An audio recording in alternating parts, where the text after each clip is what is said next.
Thanking my Amitié partner, I accept a cup from her, and she smiles and tells me I'm welcome. So, has speaking to Hakama Senpai got you any closer to solving your mystery? I'm not all the way there, but I want me at Shira Senpai came to a temporary resolution in order to protect Kamikado Senpai. By temporary resolution, you're saying you don't think they're left because of bloody metaphysical and something supernatural? Perhaps that explains the third year students quitting, but the mystery of a blackmailed letter still remains.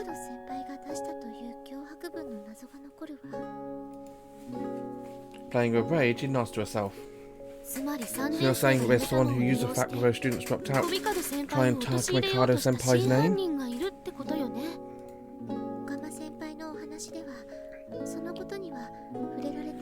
Hakama Senpai didn't mention anything like that. It's possible that Shira Senpai pushed it under the rug as a prank gone too far. However, it's hard to imagine simply standing by when people spoke ill of Kamikado Senpai. You think she put the blame on a ghost, at least in public, and secretly confronts the real culprit? That's exactly what I think. And while I have no proof of this, I also believe a culprit could be connected to Shion Basquiat. I tip my cup back and drink. The strong, astringent taste of tea is flavoured with a hint of irony. At the time of the incident, Kamikado Senpai said she stepped back from the elections. If one stood to gain from winning a reputation, it would be the opposing candidate. Rika stands up and goes over to the desk where she rummages through a drawer. Then she returns with an almanac in hand. Let's see. Oh, here we are. I thought I'd seen it somewhere. Kamikado Senpai was up against the previous secretary, Kusabe Senpai. You brought it out of his nick? I'm sorry. I knew you were poring over him too, so I thought maybe I'd take a leaf out of your book. She sticks her tongue out at me. Of course, I'm not really criticising. After all, I've been doing the same thing. I take the almanac from her and glance over a page. We ended up postponing the election, but Kusabe Senpai. I spoke with her several times when I was putting myself forward as a candidate. What's only my personal impression of her, she doesn't seem like the type of person who would be so desperate to be on council, but she'd resort to understand tactics. I can't imagine she'd do something like that to Kamikado Senpai. She's a very moral, upstanding person. I agree. I'm relieved that Rika has the same impression. My lack of socialisation means I don't have much confidence in my ability to get a read on people. Perhaps taking my silence as a sign of arriving at a dead end, Rika focuses on drinking her tea for a moment before speaking up again, her brow furrowed. I don't imagine there are any other students who would be more knowledgeable about what happened, so I think we're going to speak to anyone else. It should be the faculty. Yes. I've always spoken with Dormother Katabami, and she's a staff member who's close to the students. Otherwise, her sister Dahlia. I must have poured her face at the mention of her as Rika sets the teacup down, recognising it's not an option. Then perhaps another teacher who's been at the academy a long time and gets along well with students.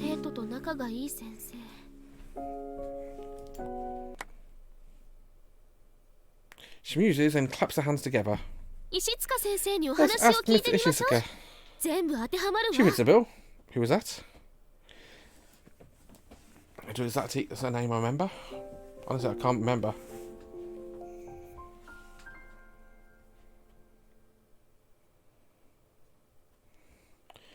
To be completely honest, I had no idea who Miss Ishisuka was when Rika first mentioned her name. You know what? She's not the only one. That's because while she's been at the academy a long time, my impression of her doesn't exactly gel with Rika's description of someone well liked by the student body. As I listened to her talk about Miss Ishisuka, finally hit me that she was a supervisor for the art club. She also was a teacher I'd been at odds with when I tried to get into the arts room to see Miura's painting.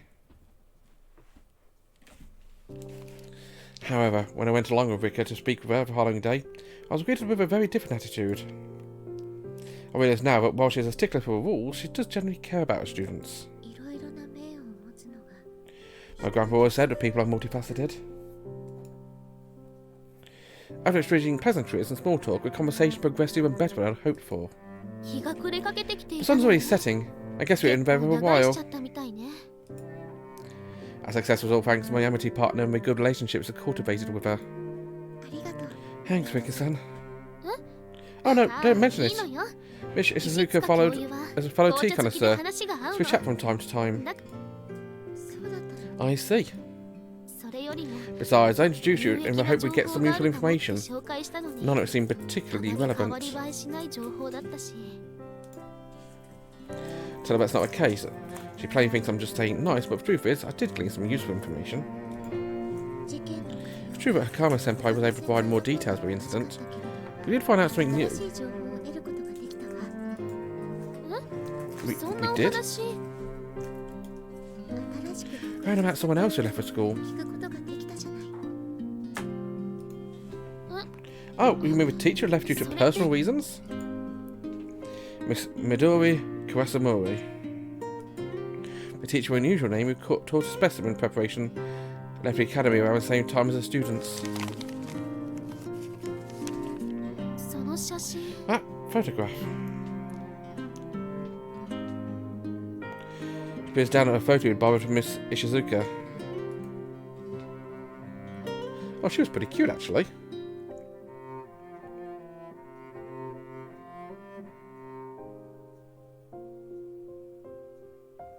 I wonder if she used to wear her hair up, maybe?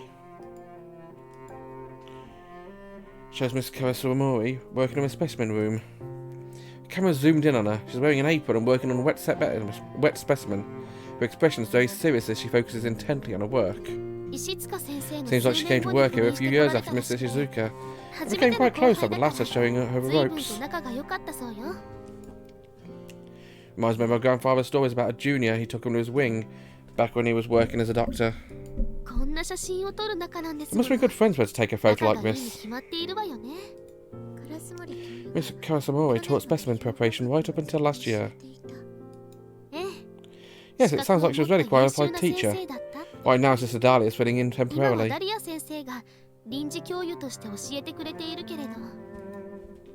Gazing at the photograph, I came to understand her meaning behind those words that stood out to me.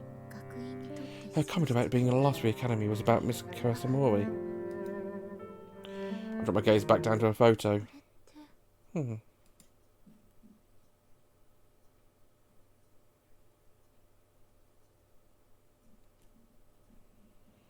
Put out with a photo I compare her to.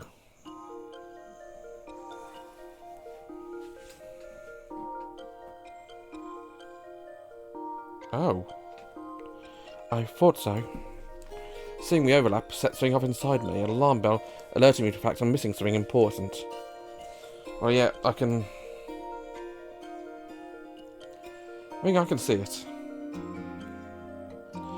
Something I noticed immediately about the photo on my left.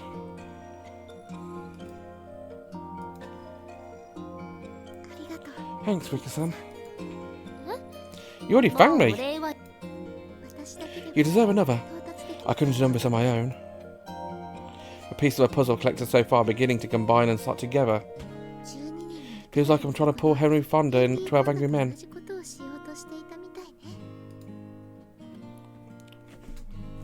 I murmured to myself as I gazed at the snowflakes fluttering in the sky outside windows, though somewhere out there I might find Yatsushiro-senpai, who once solved this mystery herself.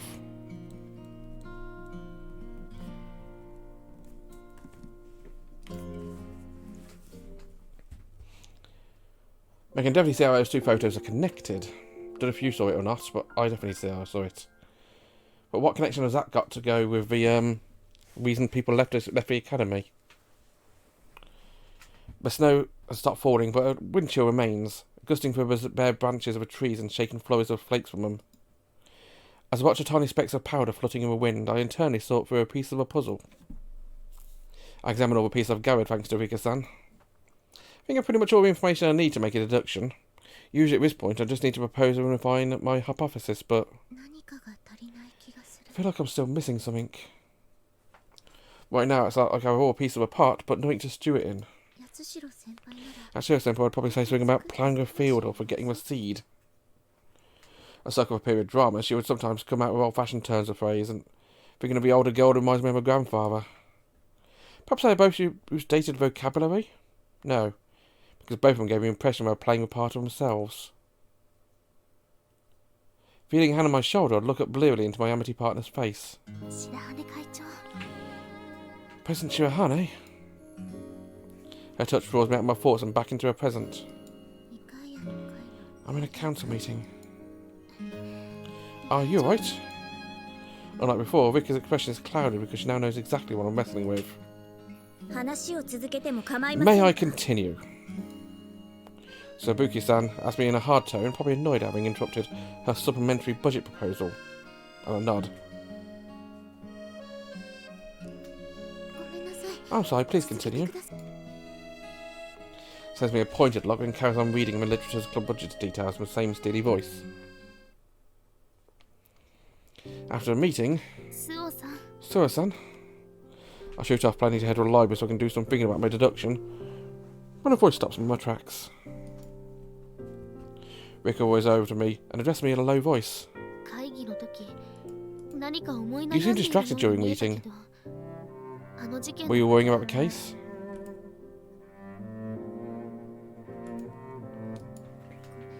I'm sorry. I'm not criticising you, just thought if you're planning to investigate further, then...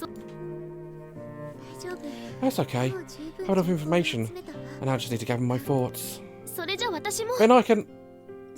Don't worry, I'll come back to a dorm soon.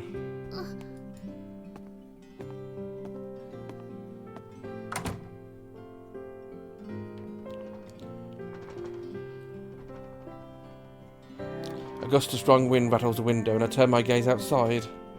I'm captivated by the way the scattered snowfall has swept up in floors, only to float back down again. Hearing the sound of a door isn't opening, I turn around. President Shirahane. I turn a step, so Ibuki-san gives me a piercing look, or rather an outright glare. I would appreciate it if you could be more respectful, Vice President Hanabishi.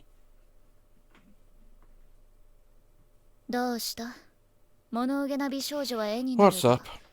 As nice as it is to see a pretty girl brooding and frown like we've got too long, you'll find yourself transforming into one of Chidori's beloved spooks.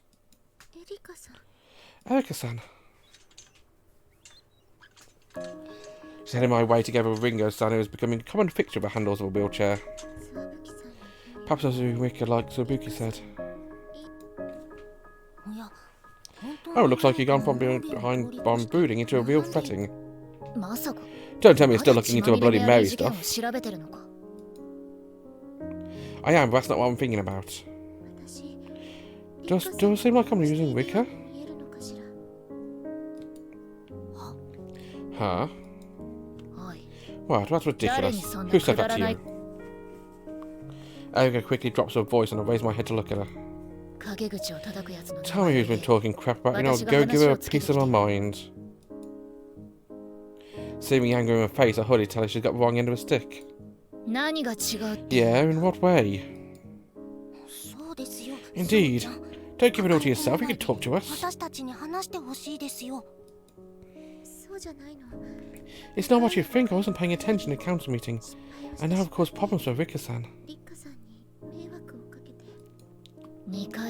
So, it's someone of a council, huh? After meeting, Rika-san came to talk to me because she was concerned about me. But then Sabuki-san. So these were two of them sending another inscrutable look. I see. So Sabuki-san told you not to take Rika-chan-san for granted, hey? That's exactly it. Figures. It's not fair of her, but she's... Suppose this is getting complicated indeed. They both have adopted a rather conspiratorial looks. Well, I don't know, what are they thinking? You two look like you're conspiring over something. Please don't get Sabuki-san involved. When he first brought it up, I half minded to go and give whoever it was a piece of my mind, but...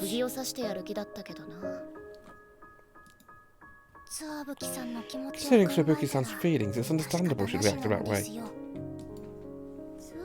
Her feelings? Okay, lets out a long sigh and beckons me closer. When I stoop down, she flicks me right in the forehead. Ow! It's so obvious that even I can tell. I'm not saying something. You see, Subuki-san, she likes Richan-san. I turned to Ringo, whose face is beet red. I tell her, but I know. Rika's the one who encouraged Ibuki-san to join the Council of Nicaea. And things out between her and Amity partners. Of course she'd like her. We're talking about different kinds of like here. We're saying she likes her.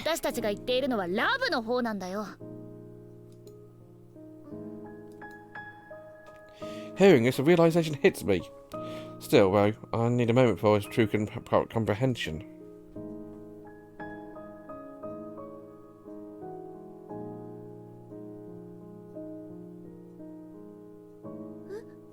Huh? What? Oh, sorry, that was just adorable. I have to say, that confusion, realisation, what? Was adorable. Forgetting in the library, I accidentally let out a loud cry. You're surprisingly surprised about this. But what? You know, it's pretty much common knowledge at this point. Erica's looking at me as though just ask her if she knows the rules of baseball. Still, her revelations got me thinking. Looking back at how she's been acting. See. I do see. Put myself into Ibuki-san's shoes and I now understand why she's angry. She thinks I've been using Rika-san.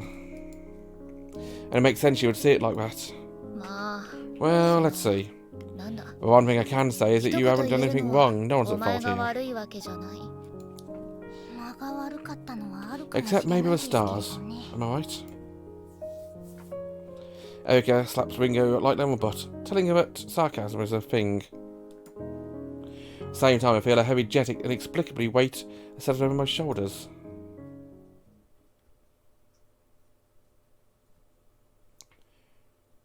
The wind has ceased and the light of a setting sun paints the trees in snowy crimson. As the episode ends. Bye-bye.